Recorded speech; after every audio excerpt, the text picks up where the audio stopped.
Hello, I'm Nathan. Nice to meet you.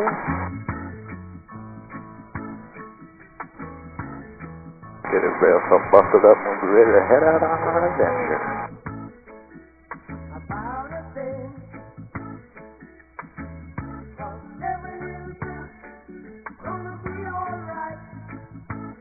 Welcome aboard, Jackson. I'm Nathan. Going great. Excited to take you flying today. Get to go to 2 different islands. Cruising from Maui over to Molokai and see some spots probably people spend their whole lives I ain't never seen. They don't got a helicopter like we do. Sorry? No, this flight's going to be... Oh, yeah, this is the hour flight. Ooh, all right. Strong stomach? Okay, excellent. Usually around the 45-minute mark for people that have a tendency to get sick. That's usually about the time. That's why one of the reasons we got the 45 and the 60-minute flight, because the 60-minute people are the real hardcore people that can hang in there. Look like a strong bunch. There's that Carl in the back. Hey, Carl, I'm Nathan. Nice to meet you. Oh. Sorry? Barely. We don't have microphones for the passengers, so what you can do if you want to ask me questions while we're flying, if you have your phone with you, you can just type in the phone and then just stick it up and show it to me, and I can answer everybody's questions that way. Now, I'm not going to be able to talk to you for the first 2 minutes while we're inside the airspace, so I can be communicating with the control tower and the frequency. You're not going to hear my voice to theirs.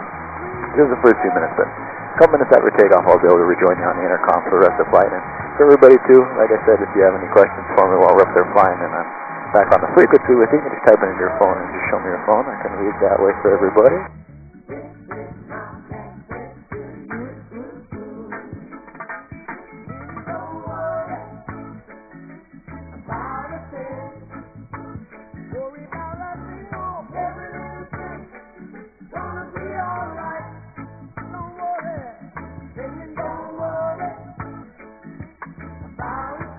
Alright, the whole crew's here. Welcome everybody. I'm Nathan. Nice to meet you. Hello. Keep up with that gear on for everybody. Excellent. Okay, well, I was just telling everybody that you're not going to hear my voice for just the first few minutes because I'm going to be talking to the control tower, but soon, a few minutes after takeoff, I'll rejoin you on the intercom, and then if everybody has any questions, you can just type on your phone or shoot me. Otherwise, I'll just be talking about what I find interesting as we're cruising around. I'm ready to go, so if they're ready. Alright, it's going to be fun. I'll call the control tower now once you get there, and then we'll lift off.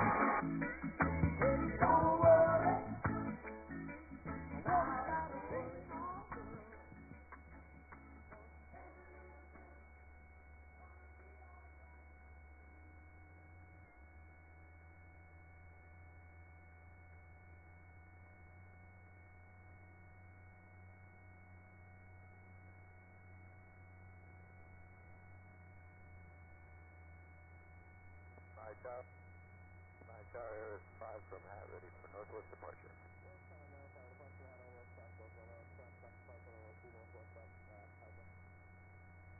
Departure hat, on risk south of both runways, so we'll be making right turns out here at 5.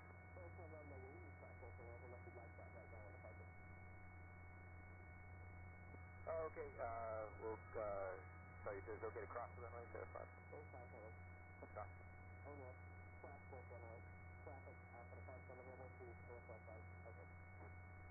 Okay, crossing the runway, going west there at 5.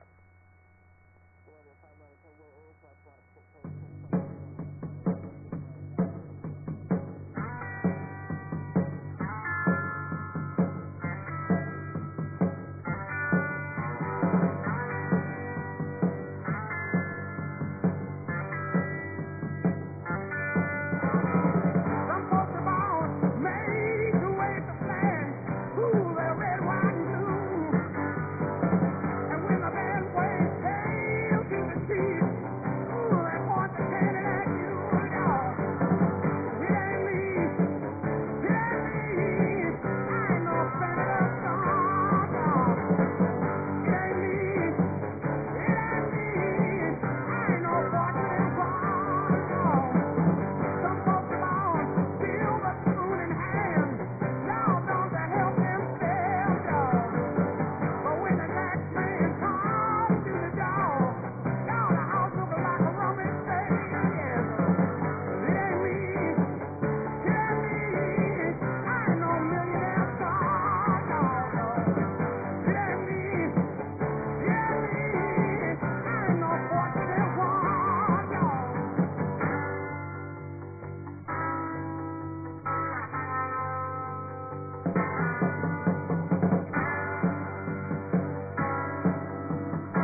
Okay, we're just outside of the Kahului airspace now, so I'm back online with you.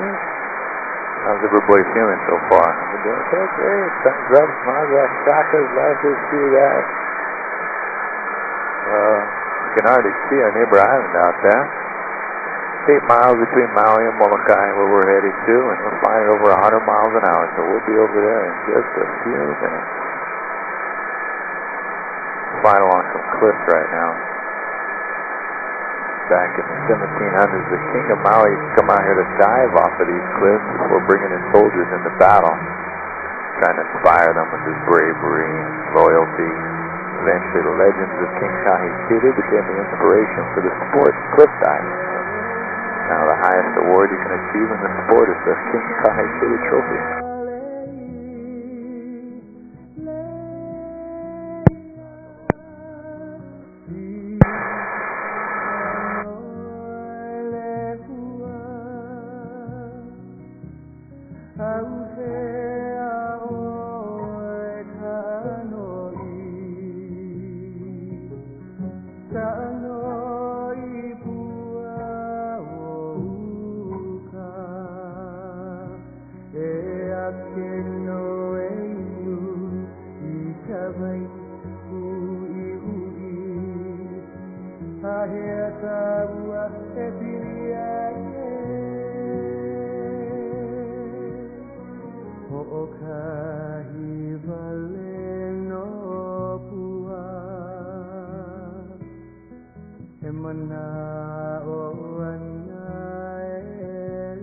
Over to our left, the third island is coming into view out there called Lanai.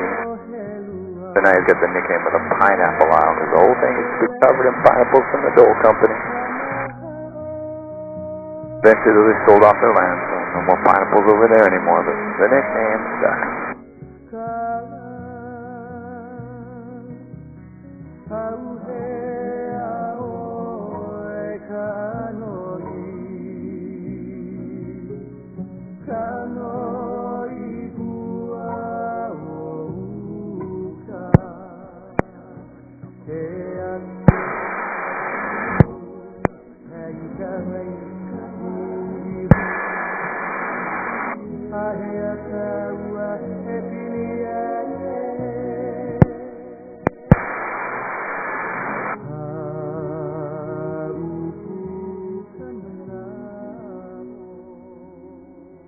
Now we'll leave the island of Maui and start crossing over the channel to a much slower pace of life.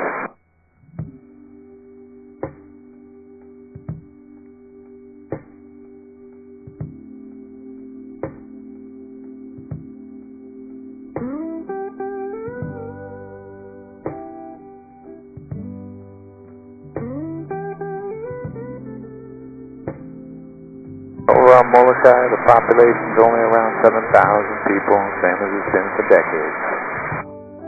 Nothing changes too quickly over there, but instead of people living on the island, that's just the way they like it. Gravity working against me, and gravity bring me down. We're on the lookout for humpback whales out here. We're at the tail end of the season, no pun intended, but there's still some stragglers out here, so be on the lookout. Any splashes you see in the water might be them. Get up to say hello. They breathe air like us, though. They gotta pop up sometime.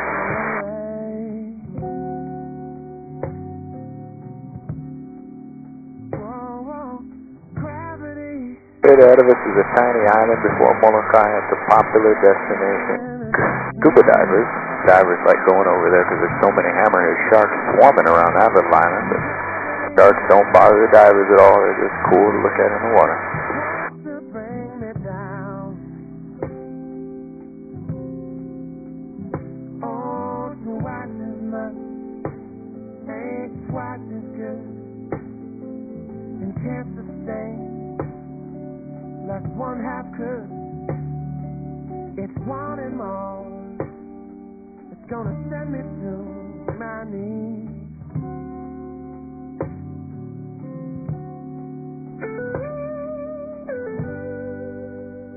Molokai, they hardly have any tourism at all. The biggest industry is cattle ranching. Not often will people think of first and thinking of the Hawaiian Islands. There's a long tradition of that, though. Usually people think of the sugar and the pineapple, which also been big for a long time, but it's been dwindling over the years. The sugar production being completely shut down in the islands since 2018, but cattle ranching is still going strong. And can't sustain like one half could. It's wanting more. It's gonna send me to my knees. Whoa, gravity. There's almost always a big cloud settled on the top of Molokai, and that creates a unique environment for life to thrive up here that doesn't exist anywhere else. Varieties of birds, orchids, ferns that only live atop this one mountain, or nowhere else in the world. How can I be? Keep me where the light is. Keep me where the light is. Keep me where the light is. Come on, keep me where the light is. Come on, keep me where the light is. Come on, keep me where the Welcome to the island of Molokai. Now on the coastline to the left, you can see just under the surface of the water, the largest coral reef in the United States, outlined by that white thin line of breaking water. And there's the Mokohoe Niki Island down the right. Out in front of us, you see a valley under the clouds called Halava. Now it's believed that Halava Valley appears where civilization first began in the Hawaiian Islands. The first Polynesians arrived by canoe over 1,000 years ago. This is where they settled, so this is where the story of Hawaii began.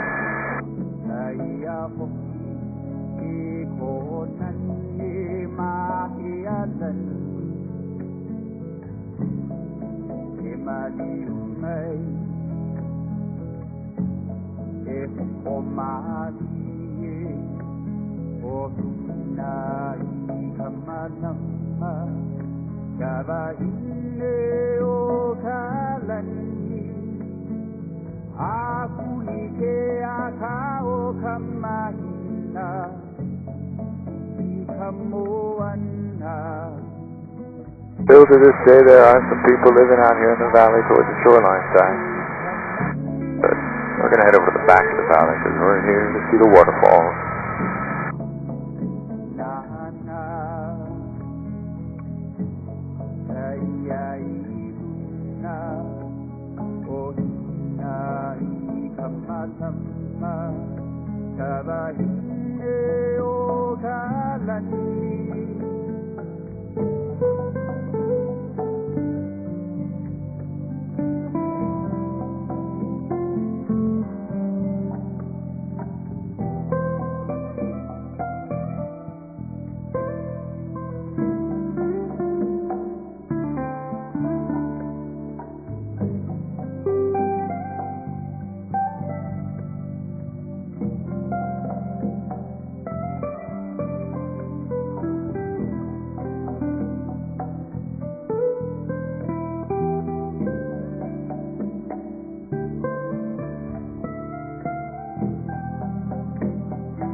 Next we'll go over to the cliffs on the north side of the island.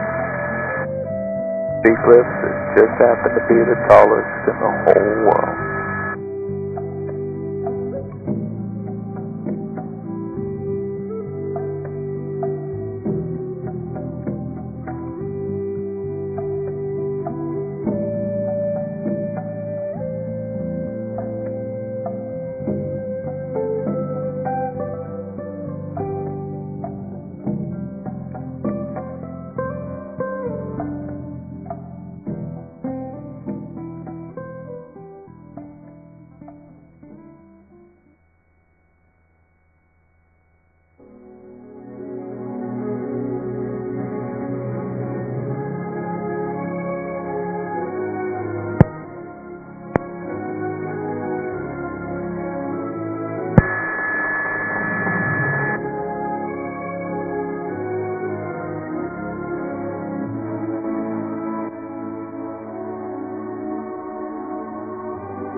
Cliffside here rise from the ocean to over 3,000 feet up into the clouds.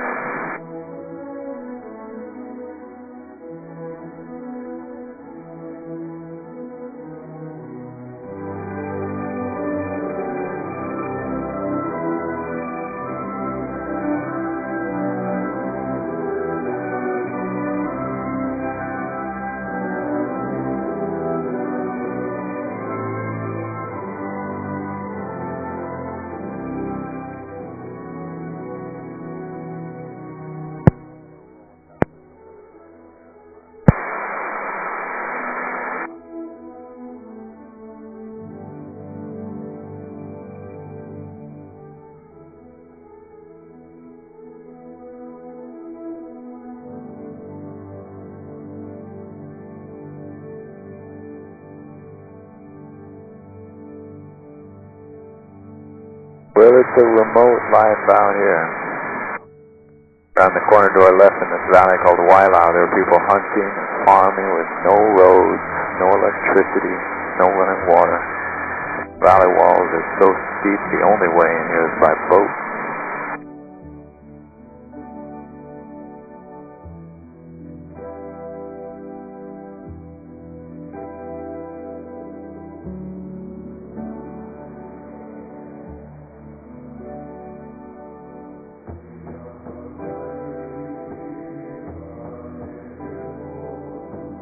Further down the coastline ahead of us is this long peninsula jutting out from the base of the cliffs. It's another village of about 100 people out there called Kalaupapa.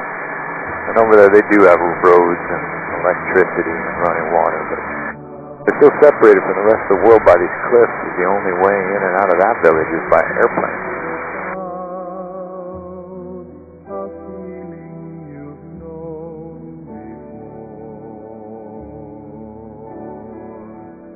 Mountains in the sea, held captive in timeless lore. Island in your eyes, paradise, calling you, calling me,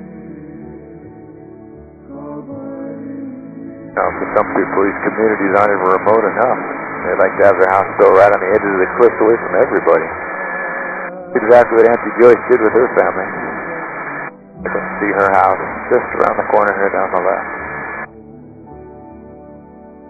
Sunshine from the heart, descending in magic. Island in your eyes. Beautiful place to live, but you have to give up a lot to stay out here.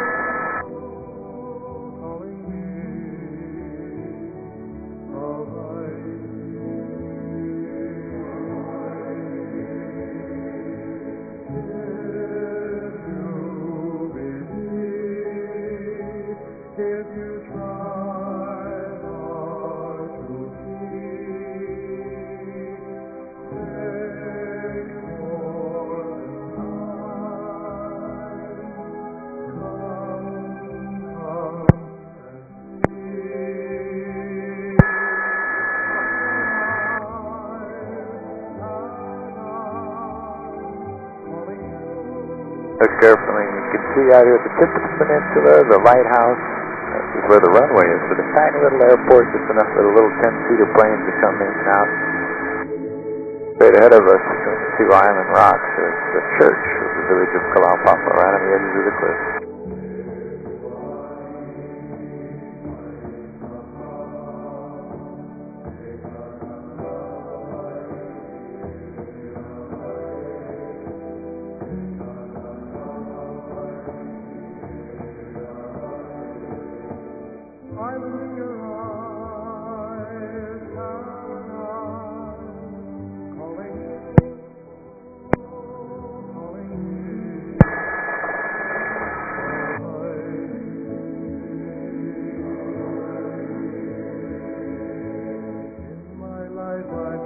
Let's just go around the corner and take a peek inside the valley of Pelekunu.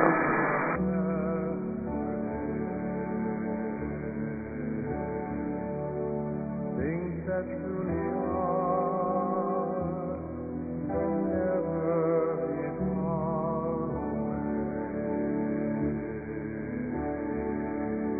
I look in your eyes, paradise, calling you.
Scattered about the valley walls in here, we see these lighter trees called kukui.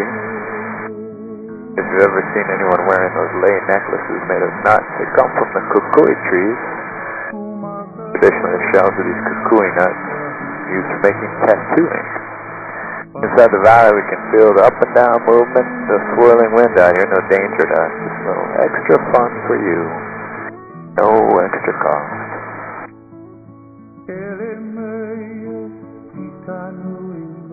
Those kukui trees down below us.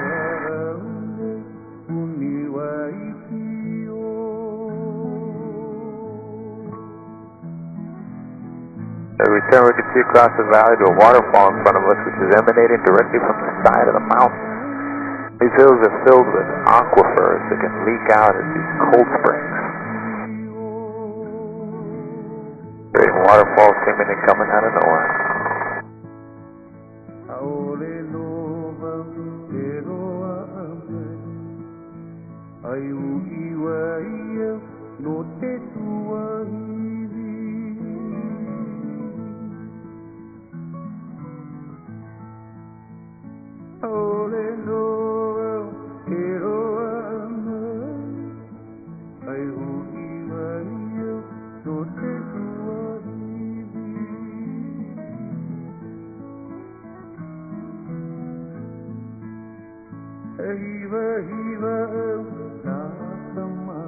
People have been living out in this valley for a long time, but nobody lives out here now. After towns are established on the south side, most people moved out of the valleys, and everyone out of this one. But in the last 50 years, there have been a few people who have tried to reestablish and connect with the skills of the old world, living off the land, and so a few people have made homes out here. but nobody's really lasted more than a few years. Difficult to survive without a large group of people working together with the skills passed down from generation to generation. But look carefully, you can see some of the homes out here. And they're left, sometimes researchers will come out to use them. As far away as you get from everything else in the world.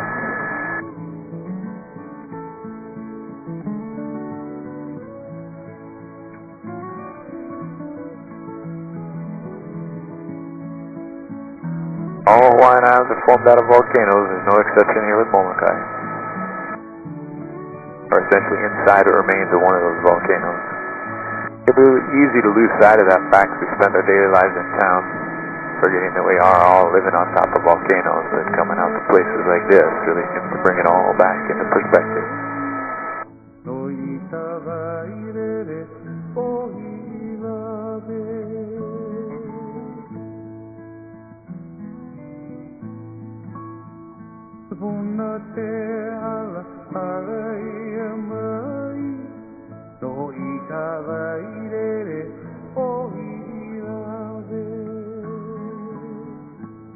Like nature's cathedrals.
Go ahead out of the valley and back to the cliffs on the north side now.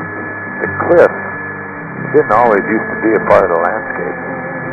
They were actually created 1.4 million years ago when an earthquake came, shattering the island in two, and sending the whole north side of Molokai crashing into the ocean, leaving us the cliffs that we find out here.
People have been living on Molokai for a very long time.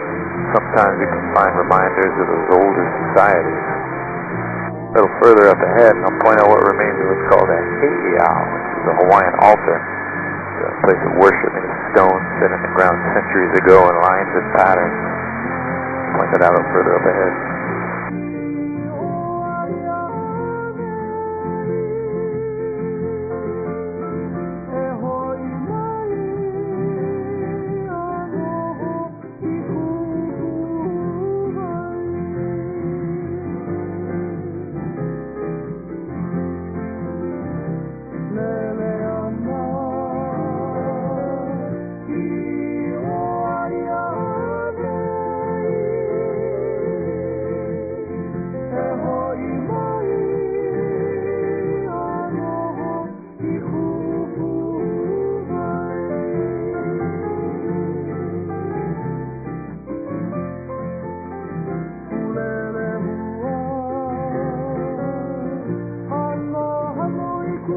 see some of the homes on the coastline here, the people living in Wailau Valley. But there are many homes that are way deep back in there. No roads, remember, so they gotta walk on foot through the jungle to get in and out of here. Not living completely off the land, though. They do sometimes have supplies brought in by boat. But, harbor, dock out here, the boats that come in have to anchor offshore and paddle everything in on canoes.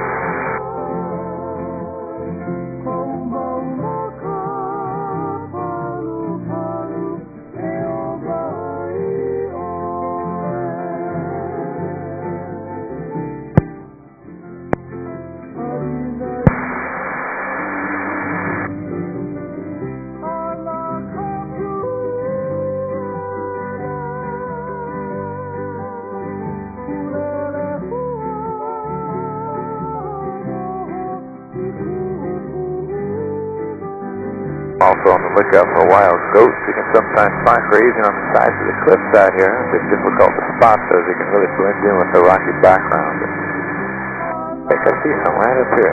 Slow down.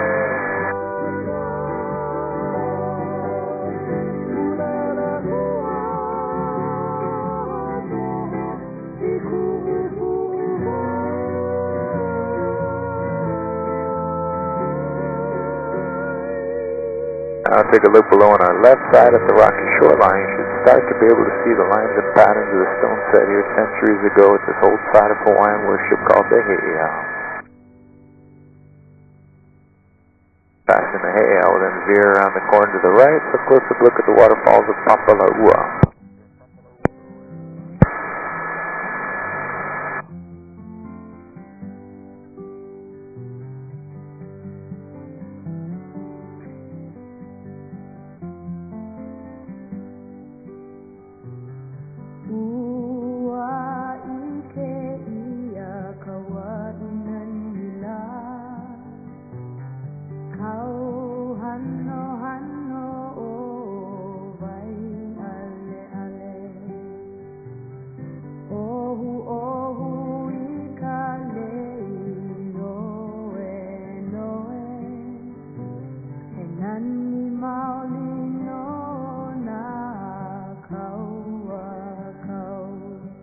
Listen to the whispering wind of the island. Come and hear the voices of a Christine Kauai.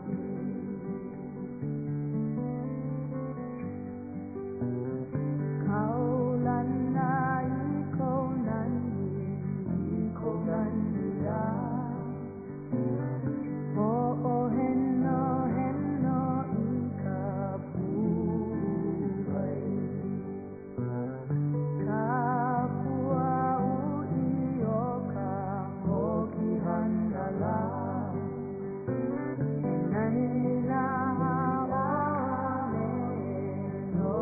Down below us are all these spiky palm-like trees called hala. The old Hawaiians use the leaves of these hala to weave together sails for their ocean-going canoes.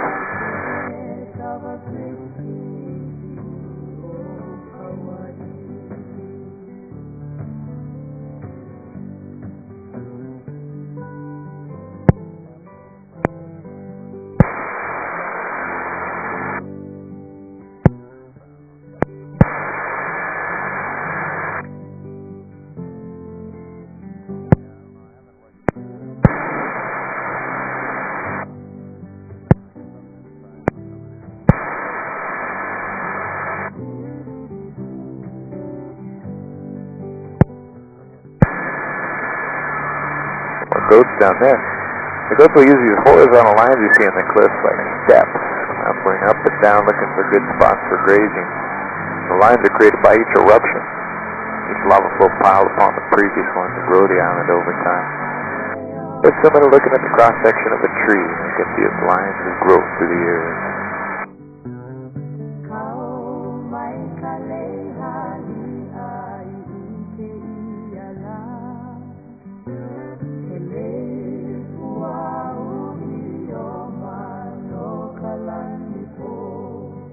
Listen to the whispering wind.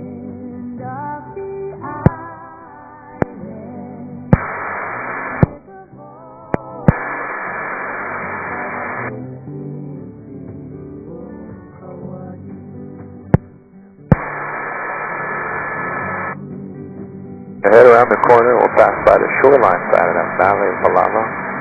Civilization began. The island went for centuries. Thousands of people at a time were living off the land.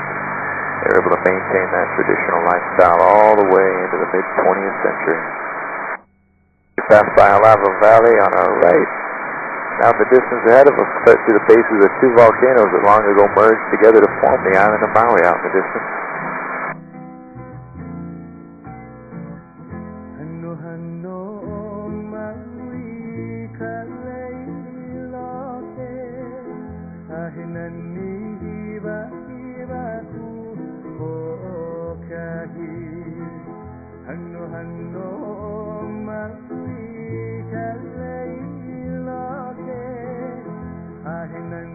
First volcano to rise out of the ocean is this one closer to us called Molokai, making it follow the western side of Maui. Molokai means the mountain of water. That's a good name for it. It's one of the rainiest places on the planet. You get over 400 inches of rain a year.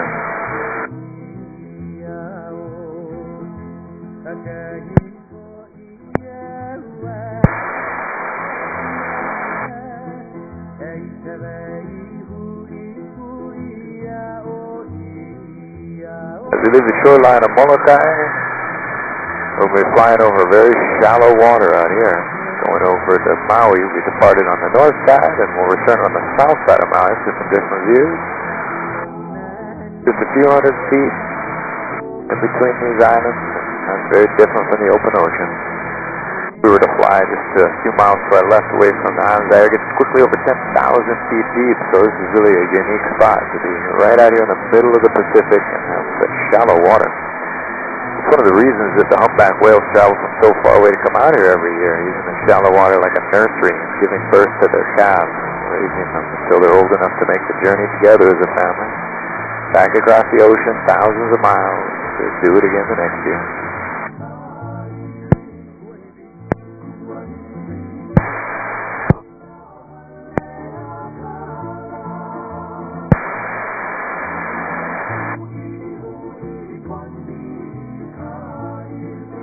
Now, the reason that it's so shallow out here is because at one point in time, all these islands surrounding us are actually joined together as one big island that they call Maui Nui, which means Maui the Great.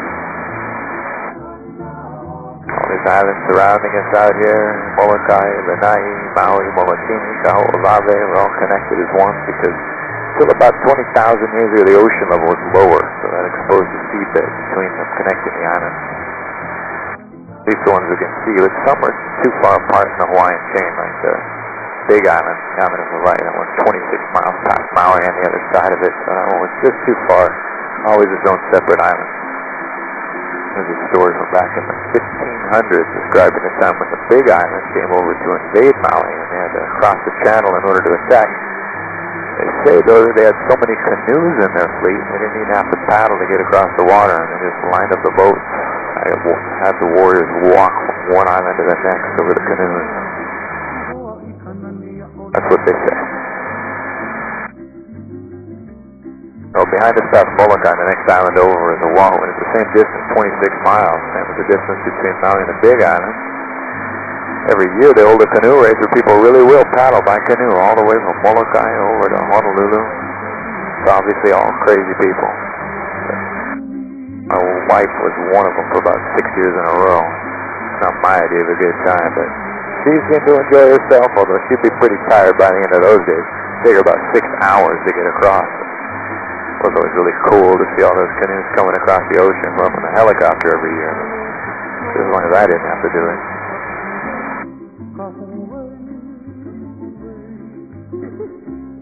So we're looking at the west side of Maui. A lot of resorts are built out here, and strategically so because they get so much more sunshine, which I know sounds strange after I was talking about it being one of the rainiest places on the planet. But the trade wind's blowing in from the northeast side, and after it brings all that rain up there, it's blocked by this mountain and prevents that from spilling over to the southwest side, so the rain stays up on the top. The southwest can guarantee sunny weather almost every day of the year.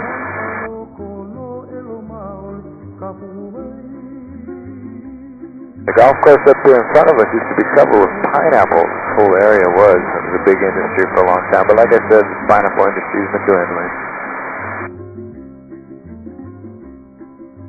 Using the land for more lucrative business. PGA comes out here to play the Century Tournament every year in January.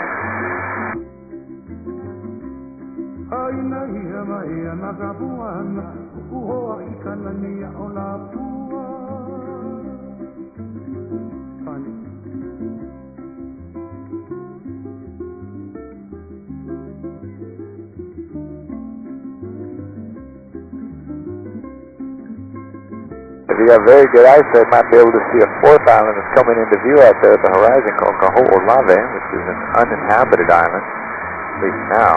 Centuries ago, there used to be people out there to find evidence of petroglyphs carved into the stone, and also many heiau, like the one we saw back over on Molokai. So because so many artifacts have been found, it's now in preservation. I know we don't be moving out there to Kaho'olawe anytime soon.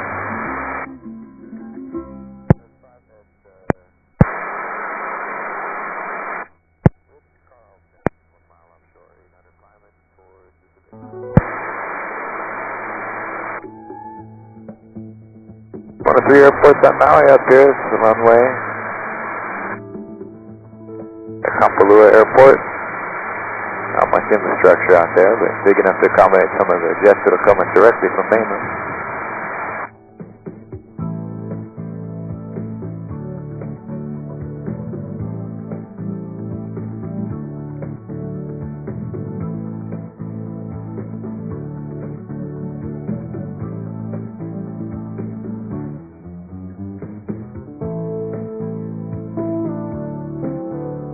Just past the airport, some darker green colors, and with its all agricultural land, those are all coffee plants up there. That's the Maui Coffee Company.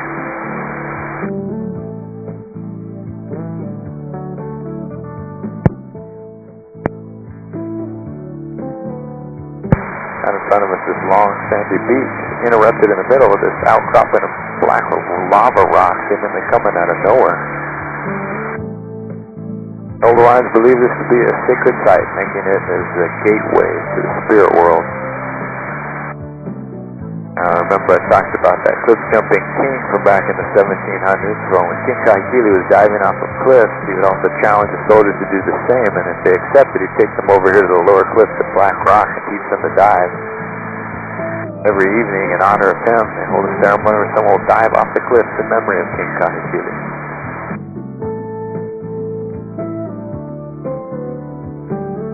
Pass out, you can see the town of Lahaina, where all the little boats are outside Lahaina Harbor. Lahaina's got a big smokestack in the middle of town from the old sugar mill. That's where sometimes the cruise ships will moor out, just offshore, as you can see out here today. Lahaina town used to be the capital of Hawaii, the kingdom of Hawaii, back when it was its own country. The Royal Palace was located out there until 1845, and that's when the new capital was named Honolulu.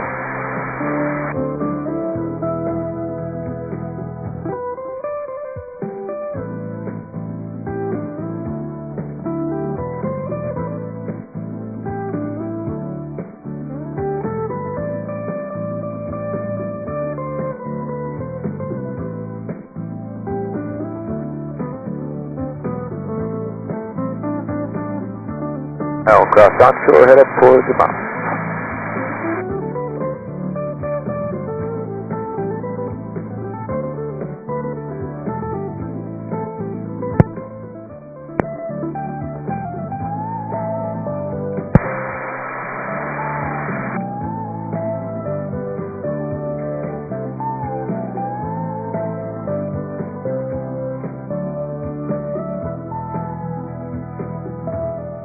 Maui Coffee Company on the left, Lahaina Town down on the right, Kaho'olawe Island.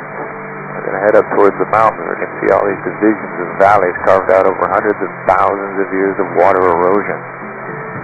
The natural division of the land is utilized by the old Hawaiians. They use it to separate their villages. They call it ahupua'a, so that in that manner each village has equal access to the natural resources spanning from the mountaintops down to the ocean.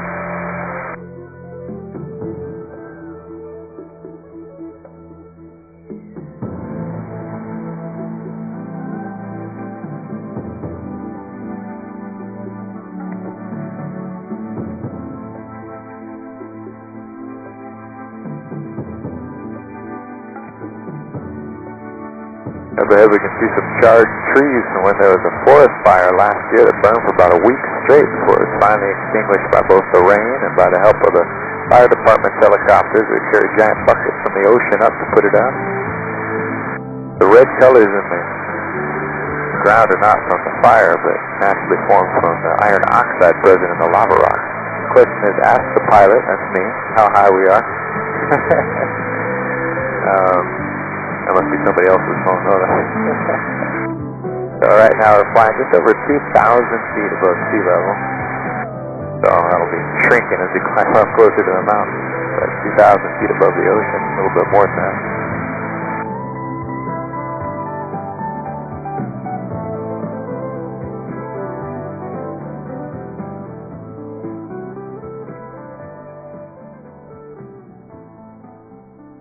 Big L down here on our left, placed by Lahaina High School down there back in the 1920s. And since then they had a tradition, the graduating class climb up, paint their class numbers in there, so there's a very faded 22, will be soon replaced with a 23.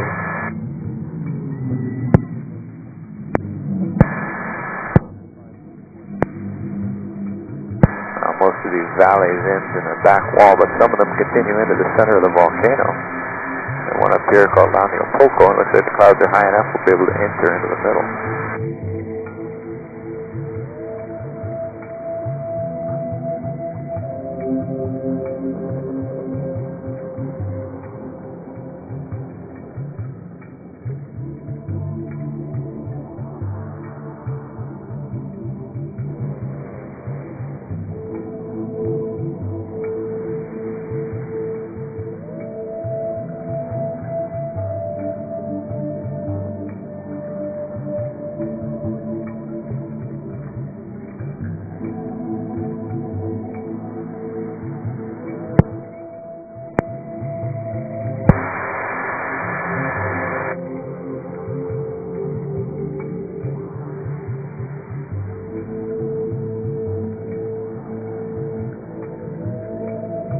Question is, can you show us where Oprah lives?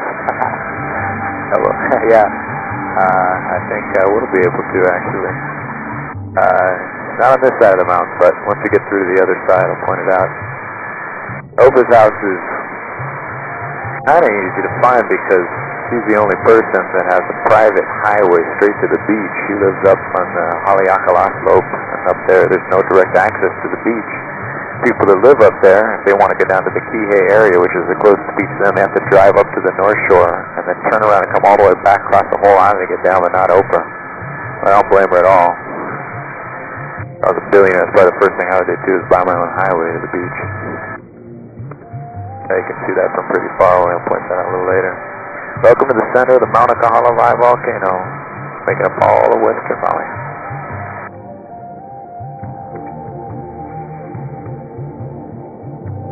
There's a koa tree down here, an endemic tree, man. It only grows in Hawaii with this white bark. Very hardwood that the old Hawaiians used for making canoes and weapons, and also very beautiful wood. My wife's a woodworker. She'll often use the koa for making furniture and ukulele.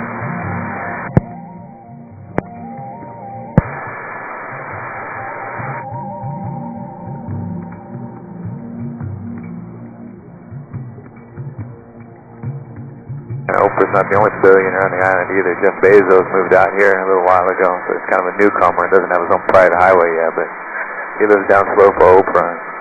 When he comes in, I can really feel that river flowing right through here. It'll calm out a bit once we pass up over this ridge. A river of air going from the north to the south. Jeff Bezos comes in at the airport. He gets out of his private jet. Got to jump into his private helicopter, fly over to the golf course by his house, get out of that, and into his sports car, drive the rest of the way home. So everybody's got their own problems.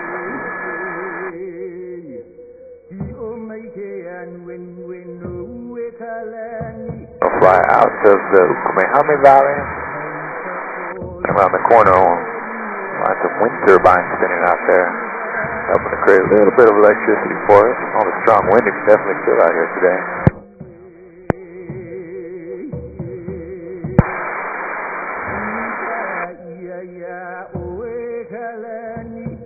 That's the Koho'olave Island, and in just a second around the corner you should be able to see the Molokai Island, where all the snorkeling boats go out to in the morning.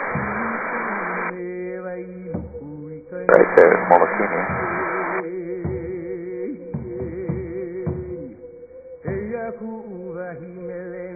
Okay, that's Haleakala over there.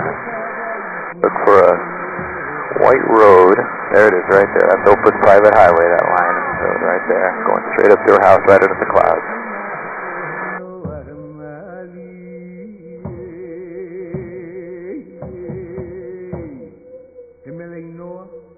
Passing over the wind chip lines, we'll be making a descent down through the Central Valley. Oh, incidentally, since I mentioned Jeff Bezos, he lives down slope over on the right, kind of at the corner of the island where that dark shadow is. It's actually dark also because it's all raw lava rock out there. That's where his mansion's at. So he'll be offline back to the control tower as you re-enter in the Kahului airspace. Obviously with the music heading back in over what used to be all sugarcane fields in the Central Valley, but it's been replaced recently with coffee, chocolate, papaya, avocado, and all kinds of other crops. So since I'll be offline, I'll take the opportunity a little bit early to say thanks so much for flying with me, everybody. Once sharing the views with you, we'll be back on solid ground in a little bit. Mahalo nui loa. Thanks so much.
Aloha,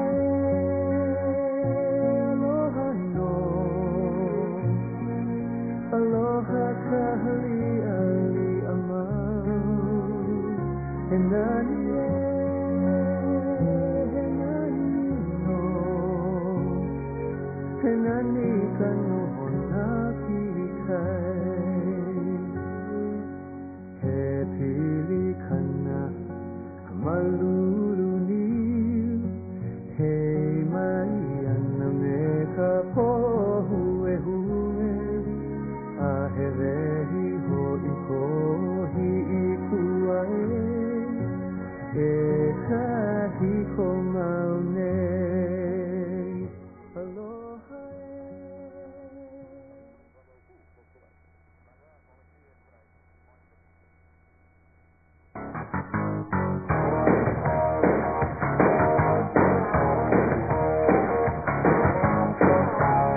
Back, everybody. Welcome back to Earth. This is Mexican Online. Team effort. Getting it done with us. Right inside the helicopter for a moment. The ground crew is going to come over to assist you out. Just wait for that beacon. I think you see those headsets you come off and put those up on the hooks on the team up over here.